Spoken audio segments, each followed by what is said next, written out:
Hello everybody, welcome back to the channel. So in this video, we're going to be having like a very different type of video. I know that this video is going to sound like it's not being edited because it's not going to be edited. The reason why I do want to make this, right, is because I want to speak on the Madrid versus PSG game. And I don't know if you guys have noticed, but Real Madrid has won and they have came back and beaten PSG 3-1 at the Santiago Bernabeu, which basically meant that Real Madrid are going to the next round. When everybody thought that PSG was going to go to the next round after Kylian Mbappe scored the second goal within these two legs, many are like, okay, PSG is going to go. Like, you see how PSG is better than Real Madrid because they have Mbappe, they have Messi, they have Neymar, right? Like, many were saying PSG are the best team in the world because they had Neymar, Messi, and Kylian Mbappe, right? And I kind of like the main reason why I'm making this video is because, well, if you guys have already like heard about my thoughts on PSG having that infamous, right, supposedly infamous front three, you guys know exactly what I'm going to be saying and the takeaway that I have from this game. So look, first of all, I want to speak on the game itself. This was a game where it was intense, right? Because Madrid was a team that clearly wanted to win. They wanted to score goals. They were very unlucky within those first like 60 minutes of the game. Like there were moments where Benzema could have scored like about 2 or 3 goals in the first 60 minutes, but the ball just wasn't going in and everything was going for PSG. And we saw Kylian Mbappe score that golazo, right? It was a golazo. He took down one of the defenders for Real Madrid. He put the ball inside the net, and it was just easy, right? Like, Kylian Mbappe eats those chances. Mbappe is going to be one of the best players in the world, if not the best player in the world in about 1 to 2 years, right? And that's just a fact.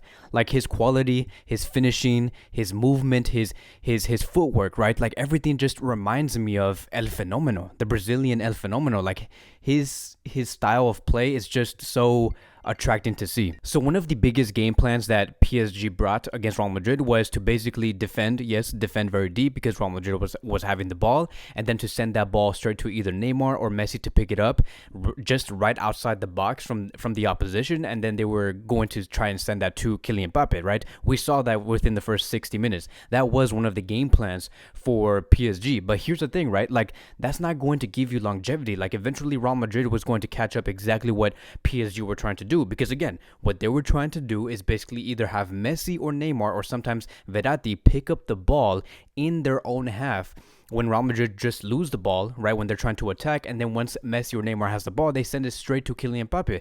Those were one of the things that we have seen PSG do consistently, and that wasn't going to bring longevity whatsoever because Real Madrid caught up quick. Real Madrid started to defend. They knew exactly where to defend, like the areas, right, because PSG were starting their plays in a certain area on the pitch, which was in the middle, and it took a while for Real Madrid to try and analyze what PSG were trying to do because if you guys were wondering, like, why was Kylian Mbappe left alone all the time in those first like 45-60 minutes, it is because Real Madrid did not even know what PSG were trying to do until like the last 20 minutes, which is why we saw Madrid become much more superior in those last 20 minutes. And so in those last 20 in the last 20 minutes, my friends, in the last 20 minutes, Madrid was able to score the 3 goals. And the moment I saw that, I'm like, okay, this is where Real Madrid's experience does show up over PSG. Like, yes, PSG individually, right? These players individually are better than Real Madrid. You're going to tell me that Vinicius is better than Kylian Mbappe? No. Are you going to tell me that Messi is better than Benzema on his A game? No. Are you going to tell me that Neymar... Wait, excuse me. Are you going to tell me that Benzema is better than Messi when Messi's on his A game? No. Messi's better. Every time he's on his A game, he's better than Benzema. But in this game, Real Madrid and PSG, Real Madrid play more as a team than PSG. They played more as a team. They knew exactly what they needed to do in those last 20 minutes. And this is the lesson that I do want to bring up. If you guys are watching me for the first time, I want you guys to like really pay attention to what I'm going to be saying here. I do not care if a team has Kylian Mbappe, Lewandowski, and Haaland in the front three. I don't care. right? I don't care because if the other team has a better sporting project, if the other team knows how to actually play as a collective, that team is going to win in the end, regardless if the other team is losing 1-0, 2-0. In the end, by the end of these two legs, the team that does play the most as a collective is going to win at the end. Real Madrid was that team that won in the end, that play as a collective. PSG were not able to do that. How in the heck are you going to have Messi, right? Supposedly the best player in the world, Neymar Jr., who is one of the best Brazilian attackers in the world, Kylian Mbappe, who is the best youngster in the world. How are you going to lose 3-2? 3-2 at the end of those two legs. And you're going to have Benzema score all of those 3 goals. Madrid, yes, they have made some mistakes in the first leg. Yes, they have made some mistakes in the first 60 minutes of the match. But you see how far it can get you when it comes to a team playing as a collective? It takes you a very long way.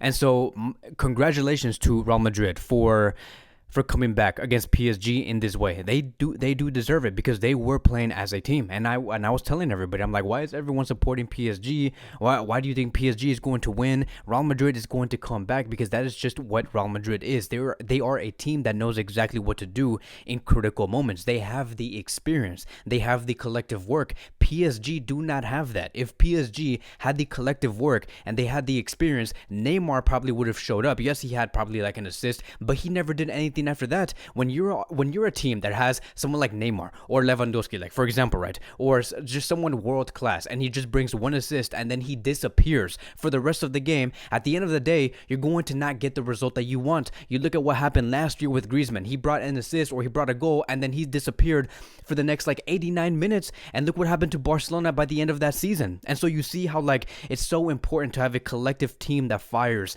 99% of the time. Madrid were firing 99% of the time. PSG were not. PSG had that loser mentality, right? That loser mentality in the last 20 minutes because they got too confident. They thought that they were going to win. They felt inevitable. But that's not going to happen. Not in football. In football, things can change really quick. PSG, Pochettino, they did not know that. And so when you come up to me and you say, "Oh, Kevin, what do you think is going to happen when Real Madrid have Haaland and Kylian Mbappe and Vinicius in the same team with Benzema?" I don't care. Like, I don't care. You know why I don't care? It is because I know that this Barcelona team are on the correct path. Regardless of who we sign, in the end, at the end of the day, we're going to end up being that better team because we are going to be that team that plays as a collective. There is no other team that I know right now besides Man City that wants to play as a collective. Barcelona are trying to head towards that route.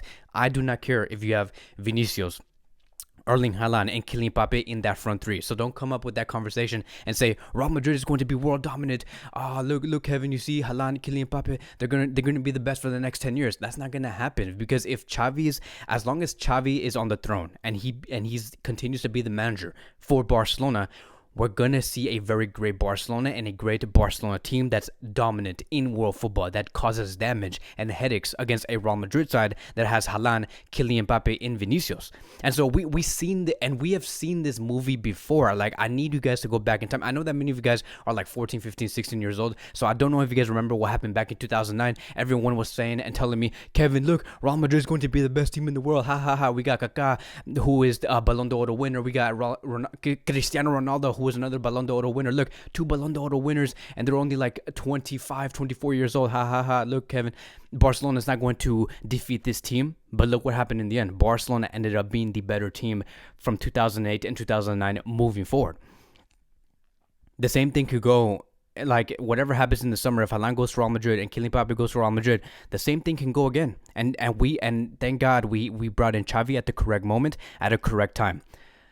So that's kind of like the lesson, right? I want this to be a lesson to the people out there the fans out there in football, the people who watch football in general. I want you guys to like learn something, to understand that money does not buy you trophies. Money does not make you win games, right? Signing the best players in the world will not make you win all of the games. Like, you're going to win at some point. You're going to have like those class games where Messi scores 3, Kylian Mbappe scores 2, Neymar scores 1, he brings 3 assists. You're going to have those games, but in the end, by the end of the season, what are you going to be? Look at what happened to PSG a few days ago, and they lost 1-0 against a team like excuse me, like, I don't know who PSG played before against Real Madrid. I believe that it was against like Lille, right? I think it was Lille. Like they lost 1-0. I could be wrong, but they lost, right? And who was there to score? Not Messi, not Neymar, not Kylian Mbappe, not Di Maria. Nobody. And now they lost, and they have brought that loser mentality in those last 20 minutes against Real Madrid, and they have gotten beaten, and they have been knocked out, and that is it, right? Like that's basically all I do have to say. This is again a lesson to the people in the world of football that it's just money will not buy you anything. The sporting project you plan as a collective will always come first. It will always dethrone a team that just signs world class players from all around the world. And I hope PSG learned that. Real Madrid clearly know what they needed to do, what they want, and what they have to do moving forward. And I think that Real Madrid is going to continue to be a very great team in this season, and especially in the Champions League. Me as a Barcelona fan, am I saying that I am also a Real Madrid fan because of the way that I'm speaking? No, this is just a lesson that I want everybody to learn. And so, congratulations to Real Madrid. I have a lot of respect for Real Madrid. Like, historically, I do. Of course, when Barcelona and Real Madrid do play on the field, I want Barcelona to win like 6-0, 7-0. But outside of that, I have my respect for Real Madrid because they have given a lesson to everybody that you do not need to sign the best players in the world to go into the next round. I'm going to be making another video when it comes to Messi, because Messi was also another player that did not really show up against Real Madrid. Like, yes, there were moments where he was bringing in all of these dribbles. He almost scored on the 30th minute, right? He did some action, but in the end, he did not become that definitive player that we all know. Right, like many are asking, what happened to Lionel Messi? You see Messi, he's gonna show up against Real Madrid at the Bernabeu. He's gonna run it back, right? You think Messi's gonna run it back at the Bernabeu, playing with a team that he does not even want to be in? You know, Messi doesn't want to be in PSG. You know that. You know Messi doesn't want to be in PSG. He was forced to be out, and right now we're not seeing the Messi that we all once knew. Do I think that Messi has the capability, mentally, physically, to become the best player in the world again? Yes, I do. But it's not going to happen at PSG. It's just not. Because from the president to the sporting directors to the financial advisors to whoever, the coaches, they don't have what it takes to be a great team like Barcelona, like Real Madrid, like City, like Bayern. They don't have it. And I don't care if you have Messi, Kylian Mbappe, Neymar. It's not going to happen. Messi is not going to be the Messi that we all once knew at PSG. It's just not going to happen. He just doesn't feel like he needs to try anymore. I just feel like ever since he won the Copa America, he has just turned off. And now that he's playing at PSG, I just don't see him coming back unless he comes back to Barcelona, because that is where he actually does want to be. Many people tell me on Instagram, Messi went to PSG because he wants to win the Champions League. Oh, really? You really think that Messi he went to PSG to go win the Champions League? Do you even know the reason why Messi's at PSG? He was forced to be there, and he continues to show that he does not really want to play for PSG. And I'm sorry to say that. Like, I know that sounds very unprofessional from me and for Lionel Messi to have that type of attitude, but it's just where he's at the moment. And so, if you were to ask me, Kevin, how would you rate Messi's season so far with PSG? I think that he played well. Like, he scored a goal against City. He saved PSG at some point. Like, but that's Messi being Messi. But when you get all of the data from this whole season so far, he has not been playing well, and I do not know, right? I don't know if he's going to continue after this summer. Is he going to continue playing at PSG after this summer? I don't know. Like, what if Messi comes calling? It's going to be a saga. There's going to be a saga of Messi potentially pushing to go to Barcelona. You better bet. And so that's basically all I do have to say. Again, I do want to congratulate Real Madrid for teaching a lesson, for making that extra effort to go pass against a PSG side that has the best players in the world, the best goalkeeper in the world, Donnarumma, right? And again, congratulations to Real Madrid. That is going to be wrapping up today's Barcelona video. Well, it's not a Barcelona video, but that's going to wrap up today's Barca Media's video. I know it's a very different type of vibe, different type of video, because I'm not going to edit nothing. I'm just going to post it. But yeah, hopefully you guys do enjoy this video. And the next video that is going to be coming up, it is going to be the post-match review between Barcelona and Galatasaray. So let's do it, guys. I'll see you guys in the next video. Cheers.